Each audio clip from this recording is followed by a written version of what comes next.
Welcome to the director's commentary version of Stoner Snakes. When we first started, we wanted a bunch of different music for the film, so we just put out a Facebook thing saying if any artists want their music in the film, just let us know, and we'll throw your music somewhere in the project. Just for having the music. So no one had to pay anything. It was just, you want your music, I'll find a spot for it. So we got a bunch of different artists, thankfully, and threw them in different things. The police lights, of course, is all done in Premiere Pro, not After Effects. I did all in Premiere Pro editing. Those little weed buds are actually, they're like grass-looking, surprising Christmas-style ornaments. But I saw them and I'm thinking that just looks like a bunch of weed. So I bought 2 sets of them for the film. And that's where like the little weed idea came from. And then of course you have Cowboy Jim smoking it up, talking about weed. John did all his editing with his green screen himself. He sent me that video and I threw it into the intro credits because I think it worked best there. I believe he does come back later and does another part as well, but we always like having Cowboy Jim in the film, of course. In the intro, you didn't see really my face because I play 3 roles in the film. I play the beginning part, I play the pizza worker, and I also play the weird guy with like the mutton chop style look at the end of the film, which, of course, I just had to shave my face for something, so first I did like a little design, but we'll get to that later. Yeah, so John does all his little stuff by himself.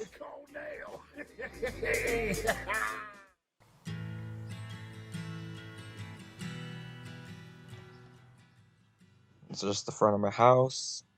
We got a couple of different. I bought a robotic snake online. There's a snake puppet in the film. There's like a rubber hand puppet snake. And then there's like a latex Spirit Halloween style cobra snake from a few years ago. But that was just like a remote control snake I bought from Amazon. We used that for this part only. We were going to use it for other things, but it was just going to get out of hand on filming certain things with that, so we just stick with like the puppet snakes of the project. Of course, we have some voiceovers for the snakes. We wanted 3 voiceovers for the snakes, but one of our voiceover artists never went through with sending the footage in, so we had Sean Nuss do 2 of the voices. We actually shot this trailer before anything else, and I was like, I'm going to just include the trailer into the film also. And then that's my dog also, who's been in a couple projects that we killed off a few times. And this is just me with the camera throwing through the yard. That's why he's looking at me like, what are you doing here? And there's like the little puppet hand snake we used.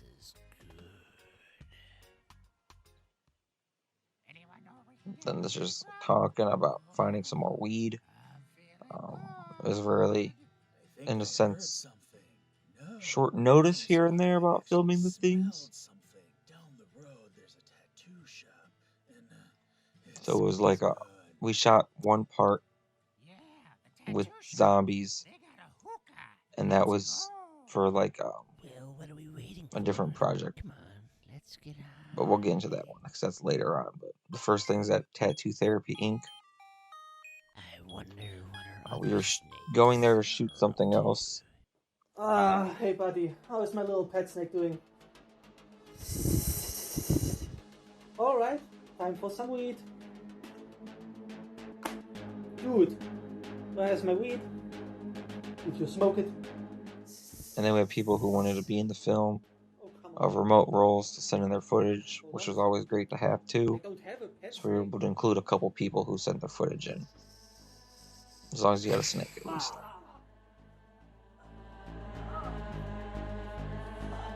And we have our Cowboy Jim again.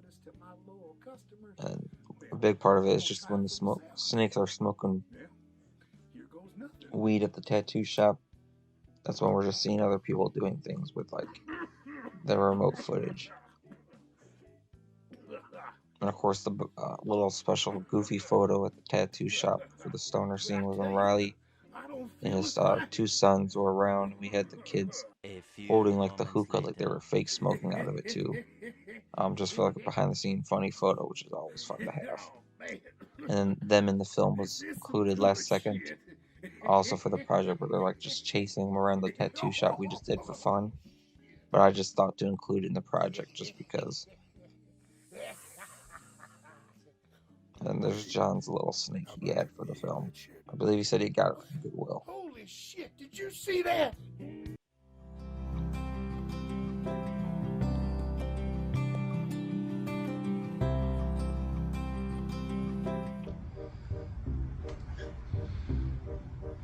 Yeah, Chip. Everyone who sent their footage did a great job from home. Great to see different styles of snakes too. Colors, small, big ones. It's always great when people are creative with what they can do from home. And then while I was doing that, there was a big ass clump of pot, and he popped that shit like a perk, dude. So how'd you meet this snake again, bro? I thought he was your pal. Surprisingly, for a short film that we did, this is one of the mid-length style. And then there's John again, and this is grandma role. And the grandma has been used in past films also. Same kind of mask grandma who's been in other projects. He brings her back to for stuff with Cowboy Jim.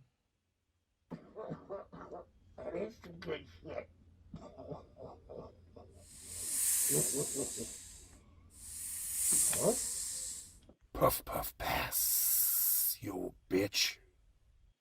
Oh, shit! Now we're back at the tattoo shop. And of course, we use a smoke machine for like the effect of the weed smoke in the air. So that's all smoke, fog machine for the smoke effect. Instead of putting it in post, we just use the actual fog machines. I bought the hookah on Amazon too. And we still have, that's still one of the props we have in the garage with the other ones. We just left it there. Where's Lemmy? Chip! You dropped a fucking Dutch, bro. Who the fuck sleeps like this? Where's Lanny, bro? Lanny? Oh, you gotta love these snakes. Oh my goodness. Snakes galore, snakes, snakes, snakes. I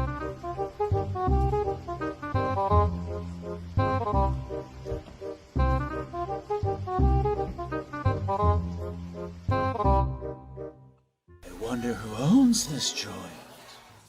Yeah, here's us at the tattoo shop with Riley. Who comes in to see the snakes all hanging around the hookah. You know, he's like, I'll join them. And a lot of this stuff wasn't really written in the script fully. A lot of it was just on the spot, made up type of stuff. And then I wrote in the voiceover stuff really later for the snakes to say things. I like your style. Again, it's just me doing the puppet hand while also holding the camera at the same time. So, of course, I'm doing camera and puppeteering at the same time. Just because I didn't want a huge crew for this type of thing. So it's just a fun little thing we did for like maybe like 30 to like minutes, like an hour max for all this stuff, just because get the fog right. Really, it's the longest part to do. Let me get a hit.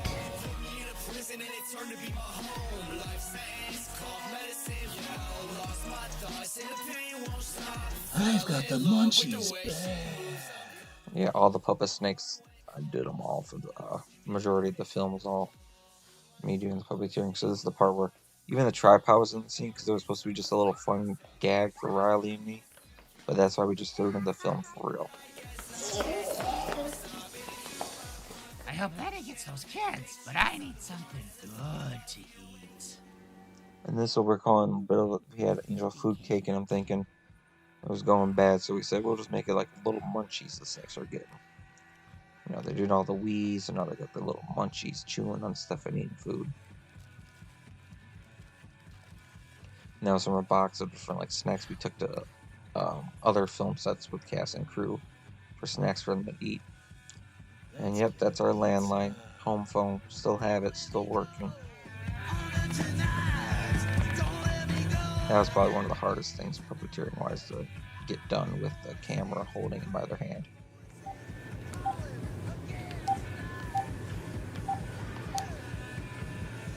Can I get a large pizza, please? And everyone sends in their voice work after the film is done. Instead of them sending it in before I do the puppeteering, so it's synced up, where it's just done, the voices come in after I shoot it. So sometimes it might not be fully synced up, sometimes it is. It just really depends. This is my little disco character. The first time we used him was in Spiders, really, but he's been used in 2 or 3 projects already too. Fun little character thing to do.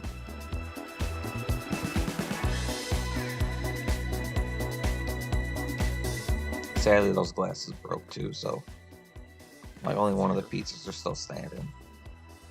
But that whole outfit was bought for the couple projects, so we just, if you bought it for one project, might as well keep reusing the same character for other ones.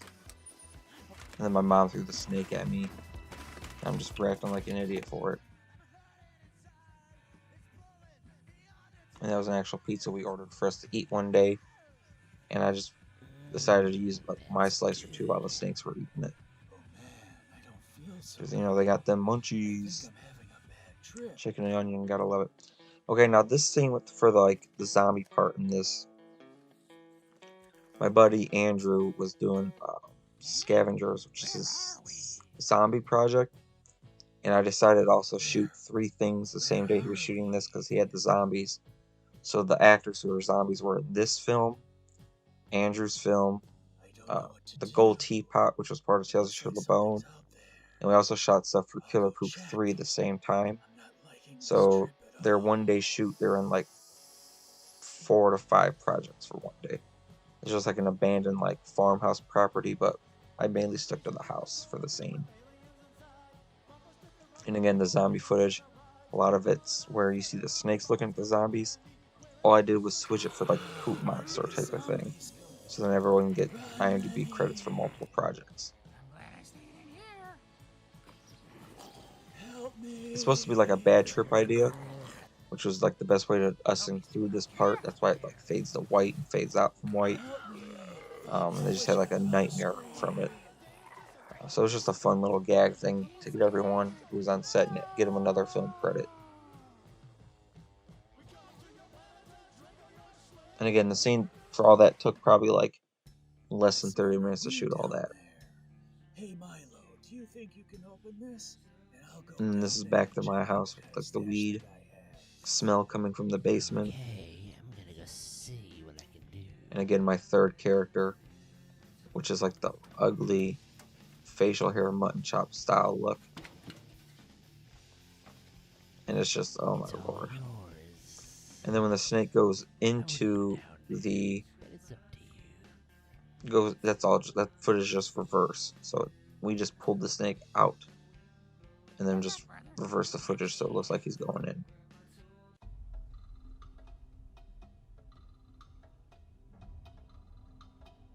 Yeah, this facial hair look did not last long after this shoot. It was cut off right after. Because the next thing I had to do, I had a clean face. So that's how I just shot it with terrible facial hair, shaved it, and was ready for the next role that I needed no facial hair for. And then do a little like accent voice also. I can't trust anyone. And of course I had underwear on, wasn't fully naked under there. You got my stuff. Hey you. That little snake man.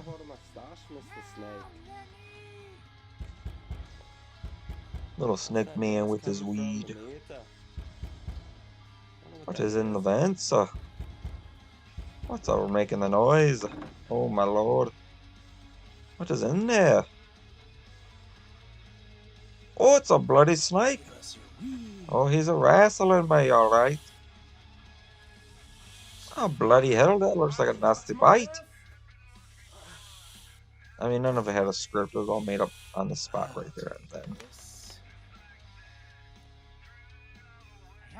And the snakes get their weed and they're headed out the door. Bye bye. Oh, they took him away too. And then this is one real cool thing I wanted to do originally, was turn him into an actual like snake monster. So like when we see the makeup effect, it's like a latex appliance of a snake coming out of your skin I had to do. And I wanted to do like you see like a full transformation of him turning into a snake also. Why isn't my skin moving? But I didn't want to do like full, bring out my makeup artist, do a full face transformation for this one little part. So instead I just did a little makeup look I can actually do. Like with the snake coming out of my skin. And then we're back to Cowboy Jim again. For my cousins, Merle and Roscoe. And they say it's so good, it'll make you see. Which I thought his next part worked for the credits. So he's out throughout the film. Yeah, that was Stoner Snakes. Whoop whoop. It's a fun little project. You know, it wasn't really like something that we're like, oh my gosh, this film's like amazingly the greatest thing in the world. It's very just a fun, random film we had time to do. Who knows, maybe the Stoner Snakes will come back in Stoner Snakes 2. Again, who really knows? I want to thank all the artists who sent their music in, which really made the film really stand out best it could be. Without them, the film would not have been as good, of course, because the music just fits perfectly in every part we used it for. And of course, all the zombie makeup from the Andrews film, we credited those makeup artists to do the makeup. And that's another MMH production. Hope you enjoyed Stoner Snakes.